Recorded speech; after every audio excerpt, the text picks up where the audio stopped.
Bonjour, je vous souhaite la bienvenue à Tunisair. Je suis donc à la tête de Tunisair depuis le 1er mars 2012. Je suis ingénieur électricien de formation, diplômé la première promotion Bac plus 6 de l'ENIT. J'ai intégré la STEG en 75. Après un parcours de 18 ans à la STEG au niveau notamment de l'équipement de production. Chef d'aménagement, chef de projet, chef de département études et engineering des moyens de production. J'ai été nommé PDG de la SIAM, Société industrielle d'appareillage et du matériel électrique, en 93, à la tête de laquelle j'ai passé 4 ans. Puis, j'ai été nommé PDG de la Socomena, au mois de juillet 97. Passé là-bas 5 ans. En 2002, j'ai réintégré la STEG en tant que DGA. Passé 7 ans à cette fonction. Et en août 2009, j'ai été désigné directeur général de STEG International Service jusqu'à ma nomination à la tête de Tunisair. La situation actuelle de Tunisair est très délicate avec un déficit qui ne cesse d'augmenter et qui devrait atteindre, selon les premières prévisions, 160 millions de dinars en 2013. Comment la compagnie est-elle arrivée jusque-là? Elle est arrivée jusque-là parce qu'il y a plusieurs facteurs qui ont contribué à ces résultats. Aussi bien des facteurs endogènes que des facteurs exogènes. Il faut préciser que ce n'est pas la première compagnie de transport aérien qui connaît des difficultés pareilles. Plusieurs compagnies similaires, que ce soit en Europe ou en Afrique, ont connu des sorts similaires et qui sont passés, que ce soit par des restructurations. La Tunisair était équilibrée jusqu'à l'année 2010. Le déficit a commencé à partir de 2011. Premièrement, il y a les retombées de la crise économique en Europe depuis 2008, l'augmentation du prix du carburant, l'ingérence du pouvoir dans la société, et notamment l'acquisition d'équipements non productifs qui ont généré des charges importantes, notamment l'avion présidentiel.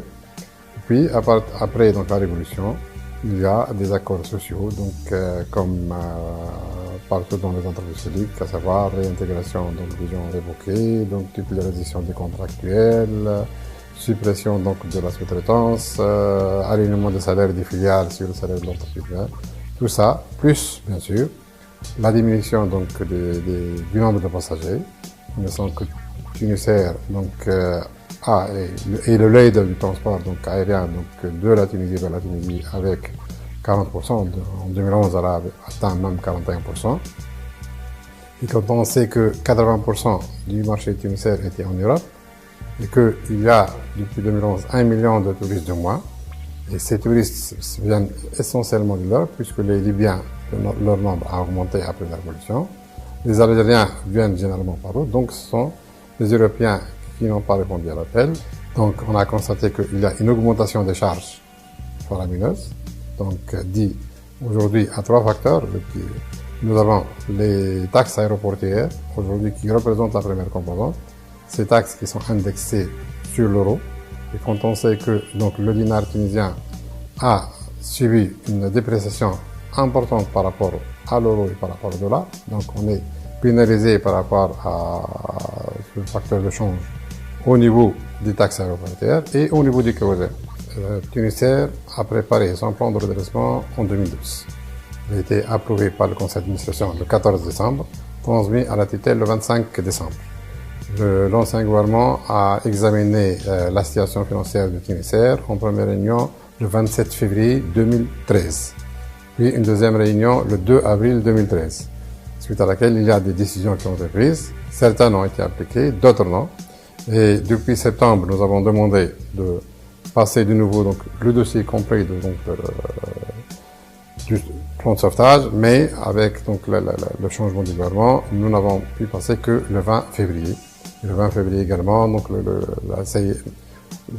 le Conseil interministériel a demandé une équipe restreinte pour proposer des solutions concrètes et ce qui a été fait le 3 avril 2014. Donc il y a 2 réunions en 2013 avec l'ancien gouvernement et 2 réunions en 2014.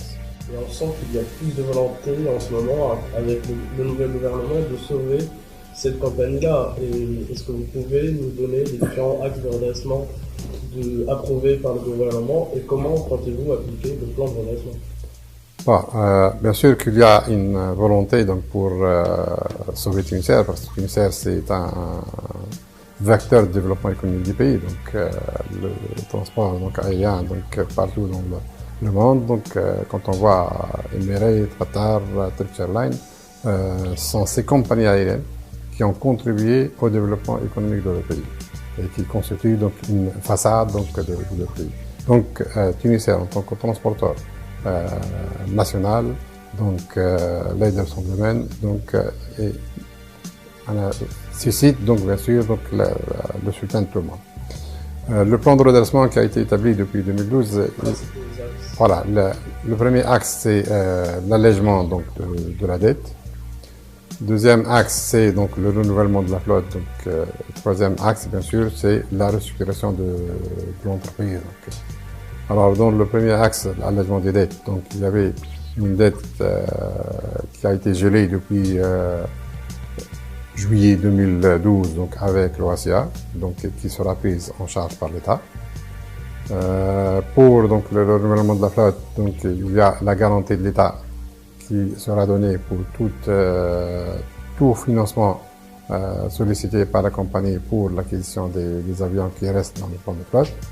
Et au niveau de restructuration donc, de l'entreprise, il y a 1700 agents qui doivent partir à la retraite anticipée et l'État prendra en charge un peu l'indemnité de départ de ces agents.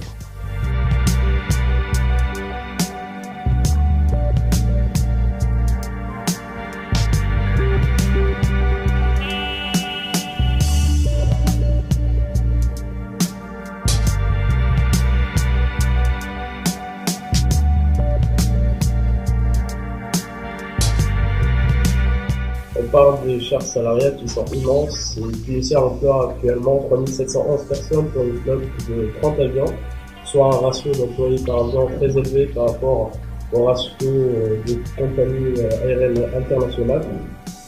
Et on sait tous que le syndicat de travailleurs de Tunisair est très fort et a bloqué auparavant plusieurs plans sociaux. Est-ce que des négociations ont été déjà entamées avec les syndicats pour accélérer la mise en place de ce plan social? Bon, tout d'abord, nous réfléchissons en tant que groupe, non pas que Tunisair seulement. Donc Tunisair avec ses filiales, à savoir Tunisair Handling, Tunisair Express, Tunisair Technique, etc. Donc l'effectif effectivement est plus important que le standard donc industriel et nous voulons donc avec ces départs parce que nous avons freiné donc le recrutement depuis mars 2012.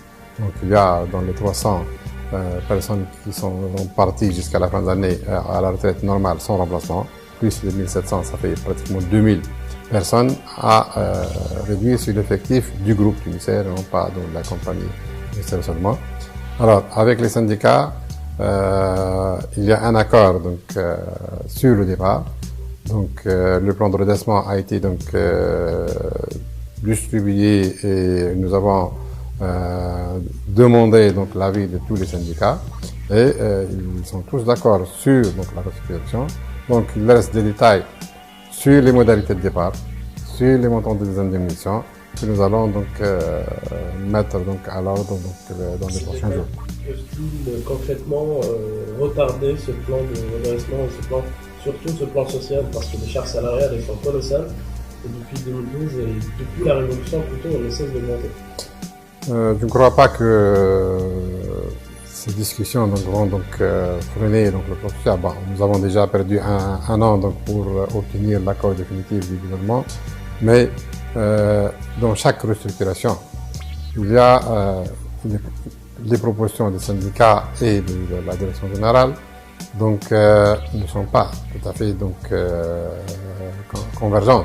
Mais on essaye de se rapprocher le plus et par la suite, si on n'arrive pas donc, à s'entendre sur des montants définitifs, il y aura toujours l'arbitrage entre donc l'exécutif du l'UJTT et le gouvernement, parce que donc le syndicat le plus représentatif au niveau tunisien, c'est l'UJTT, et comme c'est passé partout, donc à la fin, c'est le président du gouvernement, le secrétaire général du l'UJTT, qui arrondissent donc un peu les angles pour que aussi bien les agents trouvent donc leur compte et que l'entreprise ne soit pas fortement pénalisée. Vous avez parlé tout à l'heure des avions de l'ex-président Ben Ali qui ont lourdement affecté les comptes du groupe. Qu'en est-il aujourd'hui du Airbus A340 et du Boeing 737? Y a-t-il des potentiels maskers? Ouais, les avions sont mis à la vente depuis août 2011.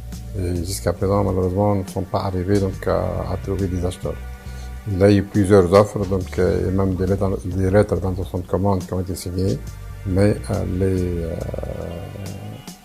ces clients n'ont pas donc concrétisé. Donc, nous sommes donc à la recherche d'autres. Donc, nous avons actuellement des contacts. J'espère que ça va aboutir. Donc, mais, bon, le gouvernement nous a fixé une date butoir jusqu'à fin septembre pour vendre ces deux appareils au meilleur prix, parce que chaque fois que le temps donc passe, donc le prix baisse. Au cas où la vente ne se concrétisait pas avant le mois de De toute façon, ce qui est sûr, on va pas brader ces avions.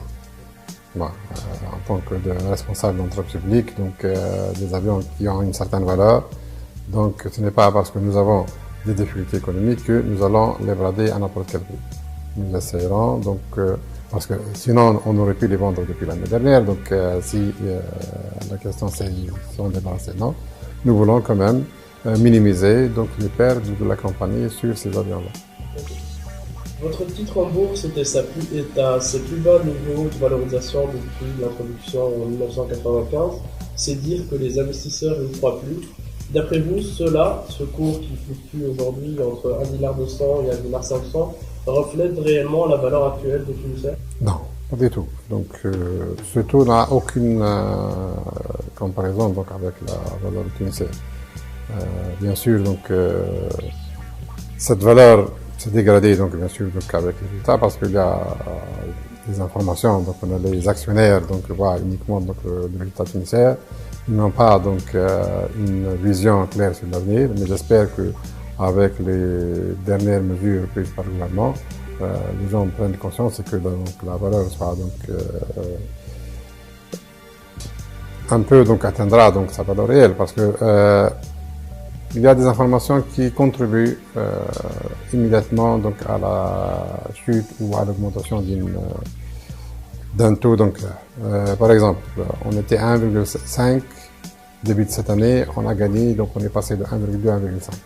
Et dès que le Premier ministre a dit que Tunisair a perdu 4 fois son capital, donc on est redescendu à 1,2. Je veux préciser que donc le Tunisair est sous-capitalisé.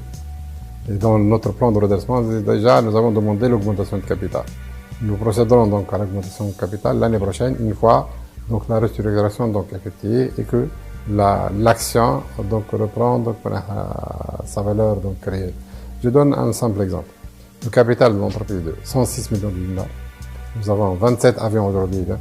Nous avons encore donc 8 avions en commande. Et si je prends uniquement le A330, où nous recevrons 2 appareils l'année prochaine, un seul appareil coûte 106 millions de dollars. Alors que la valorisation aujourd'hui en bourse de Tunisair vaut la moitié d'un Airbus A320. Alors, non, un A320, il vaut donc 55 millions de dollars. Donc presque donc un peu plus qu'un avion A320. C'est normal. Nous avons une vingtaine d'appareils entre A320 et A319. La Tunisie passe actuellement par une situation économique assez difficile et l'État n'a pas les ressources nécessaires pour recapitaliser Tunisair. Ne pensez-vous pas que l'entrée dans le capital d'un partenaire étranger serait bénéfique et surtout inévitable aujourd'hui pour Tunisair? On a entendu parler des rumeurs de Qatar Airways, Emirates, c'en est où réellement? Non, nous, quand on a établi le plan de redressement et on a visé l'augmentation de capital, nous, on cherchait donc de l'argent frais. Et c'est pourquoi nous avons donc demandé à ce que le gouvernement ne suive pas dans l'augmentation de capital et que sa part, qui est actuellement de 74%, soit réduite à 51% pour garder la majorité et chercher donc un partenaire stratégique. Mais jusqu'à présent, on n'a pas du tout cherché de partenaire, donc tout ce que vous dites, ce sont uniquement des rumeurs. On n'a aucun contact avec les partenaires. Tant qu'on n'a pas décidé l'augmentation de capital, nous ne voulons pas donc faire. On comprend donc aujourd'hui que vous cherchez un partenaire qui puisse apporter des capitaux nouveaux dans la Bien sûr, ça c'est vrai. Ça peut être un industriel. Ça peut être donc un financier. Bon, nous voulons bien que ce soit industriel pour que d'imiter, mais on n'a visé aucune partie jusqu'à présent. Très bien. Dernière question, Célèbre. Quelle est votre vision et prévision pour l'avenir de Tunisia? Moi, j'ai dit que si on arrive à mettre en place le plan de redressement rapidement et qu'on le termine l'année prochaine, parce que il est étalé sur 2 ans, je suis un peu optimiste pour l'avenir tunisien parce qu'il y a des compétences dans cette entreprise. Cette entreprise a une renommée qu'elle a acquise sur le long de ses 65 ans de vie. Je dis qu'il y a beaucoup de chances que l'entreprise s'en sortira donc rapidement.